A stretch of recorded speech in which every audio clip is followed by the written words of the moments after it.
ইয়া হাই বন্ধুসকল মই ৰবল আজি আপোনালোকৰ কাৰণে লৈ আহিছোঁ Realme C11 এইটো আজি আমি আনবক্সিং কৰিম আজি আহক আমি ইয়াৰ বক্স ওভাৰভিউখিনি চাই লওঁ ইয়াৰ প্ৰথমে আছে Realme C11 ৰ এইটো ইয়াতে আছে আমাৰ ইয়াতে আছে 5000 mAh বেটাৰী 2+32GB আমাৰ এইটো যেটো ভেৰিয়েন্ট আছে সেইটো ইয়াৰ উপৰি ইয়াতে 256GB এক্সপান্ডেবল কৰিব পাৰি ইয়াত স্ক্ৰীন আছে 6.5 ইঞ্চি 13+ আৰু MediaTek Helio G35 প্ৰচেছৰ আছে ইয়াত এইটো আমাৰ ডিজাইন বাই Realme হয়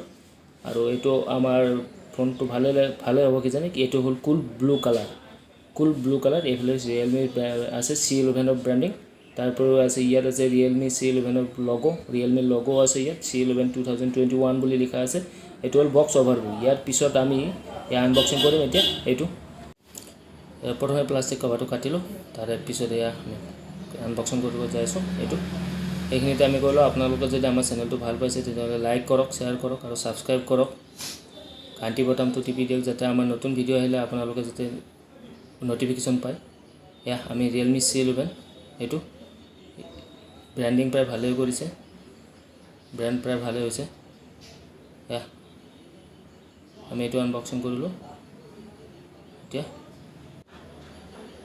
যেটো বক্সৰ পেকিং প্ৰায় ভালে কৰিছে এটো প্ৰায় ভাল লাগিছে বক্সৰ পেকিংটো তাৰ পিছত আমি এটা মোবাইলটো উলিয়াম তাৰ পিছত আৰু কি বক্সৰ ভিতৰত কি আছে হেতু চাম এয়া আমি ওপেন কৰি ললো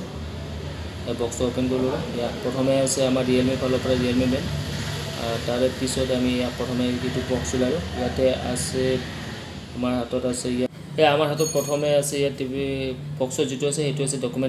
ডকুমেন্টেশন আছে ইয়াত তাৰ পিছত ইজেক্টৰ পিন থাকিব এটো বক্সত বেলেগ আৰু ইয়াত একো নাই এটোত কভাৰ দিয়া নাই Realme কি হ'ব কভাৰ নিদিলে কভাৰ দিলে ভাল আছিল কভাৰ দিয়া নাই তাৰ উপৰি ইয়াত আমাৰ এয়া নেক্সট আমি এটো আমাৰ তো টেপ মোবাইল এয়া কুল ব্লু কালাৰৰ হয় ভাল লাগিছে কালাৰটো খুবেই ভাল লাগিছে ব্লু কালাৰৰ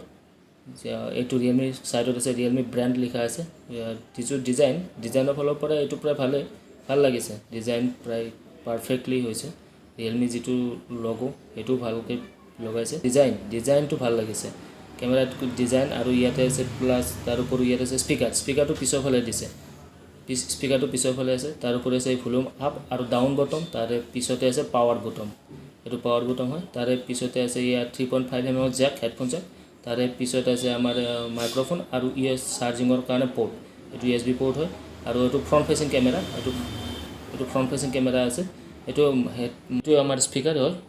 এই স্পিকাৰ সাউন্ডৰ কাৰণে তাৰ উপৰি ইয়াত আৰু আছে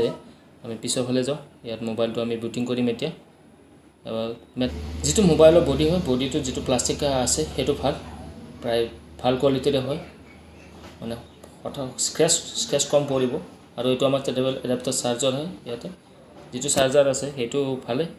এটো ফাস্ট চাৰ্জিং লব ফাস্ট চাৰ্জিং হ'ব ইয়াত চাৰ্জ প্ৰায় 1 ঘণ্টাৰ ভিতৰত ফুল চাৰ্জ হ'ব লাগে এটো টেষ্ট কৰি ফেলে আপোনালোকক জনাম পিছত চাৰ্জ কিমান সময়ৰ ভিতৰত হয় তাৰে ওপৰ পিছতে আছে আমাৰ এটো চাৰ্জাৰ এটো আমাৰ USB কেবল হয় ইয়াৰে হতে আমি চাৰ্জ দিব পৰা যায় তাৰে পিছতে বক্সৰ ভিতৰত বেলেগ একো নাই অন্য তাৰে পিছত আমি এটা মোবাইল এয়া আমাৰ বক্স সাইডত থলো বাকিখিনি এটা আমি মোবাইল বুটিং কৰিম মানে অন কৰিম এতিয়া অন কৰোতে প্ৰায় অলপ টাইম ল'ব চাই লও কিমান সময় লয় তাৰ উপৰিও মোবাইলটো যেটো স্পেসিফিকেশন আছে স্পেসিফিকেশনৰ ফলৰ পৰা আপোনালোকক কও এই মোবাইলটোৰ ওয়েট আছে প্ৰায় 196 গ্ৰাম wide আছে 75.9 mm height আছে 164.4 nm depth আছে 9.1 mm তাৰ উপৰিও ইয়াত যেটো মানে ওয়াৰেন্টি হয় 1 বছৰৰ ওয়াৰেন্টি থাকে ইয়াত আমি Realme লোগো আই গৈছে অন হ'ব এটা মোবাইল প্ৰায় তাৰ উপৰিও ইয়াতে 4G সাপোৰ্ট কৰে 4G সাপোৰ্টাৰ হয় প্লাস যেটো আছে ইয়াৰ ব্ৰ্যান্ড যেটো ভাল হয় Wi-Fi এজ নেটৱৰ্ক GPS সব সাপোৰ্ট কৰিব 4G ভোল্টেজ সাপোৰ্ট কৰিব ইয়াত ফ্ৰন্ট ফ্ৰেমত 90 fps আৰু 30 fps আৰু 90 fps ত ক্যামেৰা ৰেকৰ্ডিং হ'ব তাৰপৰ ৰিয়াৰ সিঙ্গল LED ফ্ল্যাশ লাইট আছে ইয়াত ফ্ৰন্ট ক্যামেৰা যেটো মানে পিক্সেল হয় হেতু 1.5 1.12 UM যেটো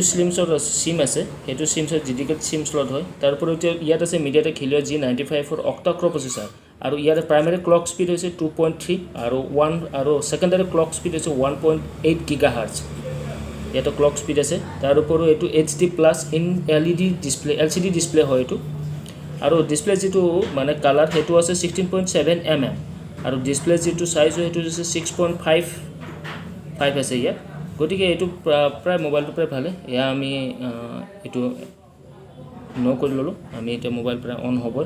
তাৰ উপৰি ইয়াতে আমাৰ আহে বক্সৰ ভিতৰত আহে এডাপ্টাৰ তারপরে micro USB cable SIM card tool SIM screen protector film booklet আর ওয়ারেন্টি কার্ড আর কুইক গাইড আহে ইয়াত আমি আমার প্রায় মোবাইল অন হ'ব এতিয়া এটো আমার হাতত যেটো ভেরিয়েন্ট আছে হেতু আছে 2GB 32GB ইয়াতে এক্সপান্ডেবল কৰিব পাৰিম আমি আপ টু 256GB লৈ এটো এক্সপান্ডেবল কৰিব পাৰিম আমাৰ হাতত প্ৰায় মোবাইল অন হৈছে আৰু ডিসপ্লে যেটো আছে মানে মোবাইলটো হাতত লৈ ভাল লাগিছে প্লাস ডিসপ্লে যেটো ডিসপ্লে স্মুথ হয় ডিসপ্লেটো টাচ কৰি ভাল লাগিব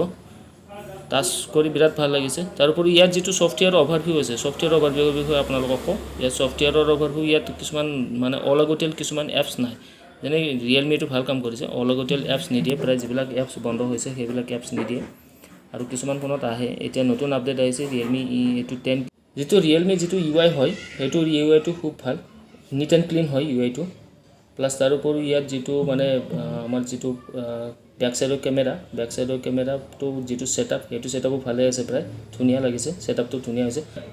স্পিকাৰৰ সাউন্ড কোৱালিটি প্ৰায় ভালে হয় যেটো ফ্ৰন্ট ক্যামেৰা পিক্সেল প্ৰায় ভালে হ'ব ফ্ৰন্ট ক্যামেৰা যেটো 5 মেগাপিক্সেল আছে আৰু ইয়াত যেটো মানে কাট আউট ডিসপ্লে যেটো কাট আউট হয় হেতু ভাল লাগিছে প্ৰায় মানে স্মুথ হয় ডিসপ্লে ক্যামেৰাটো যে আছে হেতু গমে নাপায় ধুনিয়া লাগিছে এটো ভাল হয় তাৰ উপৰি আমাৰ হাতত মানে যি মোবাইলটো পুৰো ধুনিয়াকে ফিট হ'ব ইজেক্টৰ পিনৰ সহায়ত আমি সিম ট্ৰেখন উলিয়াই ফেলে চাও কিন হাইব্ৰিড সিম স্লট হয় ইয়া ডেডিকেটেড হাইব্ৰিড নহয় ডেডিকেটেড সিম স্লট হয় এটো ইয়াতে দুখন নানো সিম ইউজ কৰিব পাৰিব এখন মাইক্ৰো এসডি স্লট ইউজ কৰিব পাৰিব মাইক্ৰো এসডি স্লট হয়তো মাইক্ৰো এসডি কাৰ্ড আমি ইউজ কৰিব পাৰিম এটো এক্সপান্ডেবল 256GB লৈ আমি এটো এক্সপান্ডেবল কৰিব পাৰিম ইয়াতে মাইক ব্যৱহাৰ কৰিব পাৰি যেটো মেমৰি কাৰ্ড হয় হেতু তাৰে পিছতে আমি নেক্সট আৰু ইয়াৰ যেটো ওভাৰভিউ মানে ফিজিক্যাল ওভাৰভিউ মোবাইলটো প্ৰায় ভালে লাগিছে ডিসপ্লে যেটো ব্ৰাইটনেস লেভেল হেতু প্ৰায় ঠিকই আছে আৰু তাৰ উপৰি ইয়াতে যেটো আমি এতিয়া এবাৰ ফোনত সফটওয়্যাৰৰ বিষয়ে চাম সফটওয়্যাৰ কি আছে ইয়াতে আছে Android 11 আছে এটো আছে আমাৰ 2021 ফোন হয় ডিভাইস নেম Realme C11 হয় এই Android ভাৰ্সন 11 আছে ইয়াত লেটেস্ট ভাৰ্সন হয় এটো একদম নতুন ভাৰ্সন হয় এটোত পুৰা স্মুথলি কাম কৰে সব বস্তু Androidৰ যেটো মানে সবচে লেটেস্ট এটো Android 11 এটো ভাৰ্সনত আছে Realme এটো ভাল কাম কৰিছে ইমান কম ৰেঞ্জৰ ভিতৰত যে Android 11 ভাল হয় Android 11 লেটেস্ট হয় আৰু ইয়াতে সিকিউৰিটি পেচ আছে 5 মেট সিকিউৰিটি পেচ দিছে অক্টা-কোৰ প্ৰচেছৰ হয় এটো অক্টা-কোৰ 2GB RAM এটো কিন্তু মোবাইলটো ভাল লাগিছে ভাল হ'ব আপোনালোকে চলাই কেনা পাইছে মোবাইলটো বা আপোনালোকে যদি ল'ব বিচাৰে ল'ব পাৰে মোবাইলটো একদম লো বাজেটৰ ফোন হয় এটো আপোনালোকে যদি ল'ব বিচাৰে ল'ব পাৰে Android 11 যেটো আছে হেতু সবচে ফাস্ট হয় আৰু এটো লেটেস্ট কাৰণে ইয়াতে যেটো মানে ব্যাটাৰী যেটো কনজাম্পশন খুব কমে হয় আপোনালোকৰ এদিন ব্যাটাৰী প্ৰায় ধুনিয়াকে চলি যাব আপোনালোকে যদি ইউটিউব ভিডিঅ'ত বা গেমিং খেলে তেতিয়াহলে এদিন ভালকৈ চলি যাব তাৰ উপৰি আমি এতিয়া ক্যামেৰাৰ ব্যাক সাইডৰ ক্যামেৰা কোৱালিটি চাম কেনেকুৱা হয় আমি ক্যামেৰা ওপেন কৰি লৈছো ব্যাক সাইডৰ ক্যামেৰা ফটো কেনেকুৱা হয় আমি এটো সব ফাৰ্স্ট চেক কৰি লও এয়া আমি ওপেন কৰি লৈছো ক্যামেৰা এয়া এলাও কৰিব লগা ফাৰ্স্ট টাইমৰ কাৰণে এলাও কৰি ল'ব লগা হয় আমি এলাও কৰিছো এগ্ৰি কৰিলো ইয়া ব্যাক সাইডৰ ক্যামেৰা যেটো ক্যামেৰা ব্যাক সাইডৰ যেটো ক্যামেৰা কোৱালিটি পিকচাৰ যেটো ব্যাক সাইডৰ ক্যামেৰা পিকচাৰ কোৱালিটি হেতু প্ৰায় ভালে হয় আৰু নাইট মোড আছে ইয়াত তাৰপৰা ফ্ৰন্ট সেলফি ক্যামেৰা ভাল লাগিছে সেলফি প্ৰায় যেটো স্পষ্ট হৈছে সেলফি যেটো ৰিয়েল কালাৰ আহিছে ইয়াতে কোনো এক্সট্ৰা অৰ্ডিনাৰি মানে ফিল্টাৰ নাই ভাল হৈছে সেলফি ক্যামেৰা তাৰ উপৰিও মোবাইলটো হাতত লৈ ভাল লাগিছে গ্ৰিপিং ভাল হৈছে গ্ৰিপিং ভাল হ'ব আৰু যেটো ফুল ডিসপ্লে হয় না গতিকে সেই কাৰণে এটো আৰু ভাল লাগিছে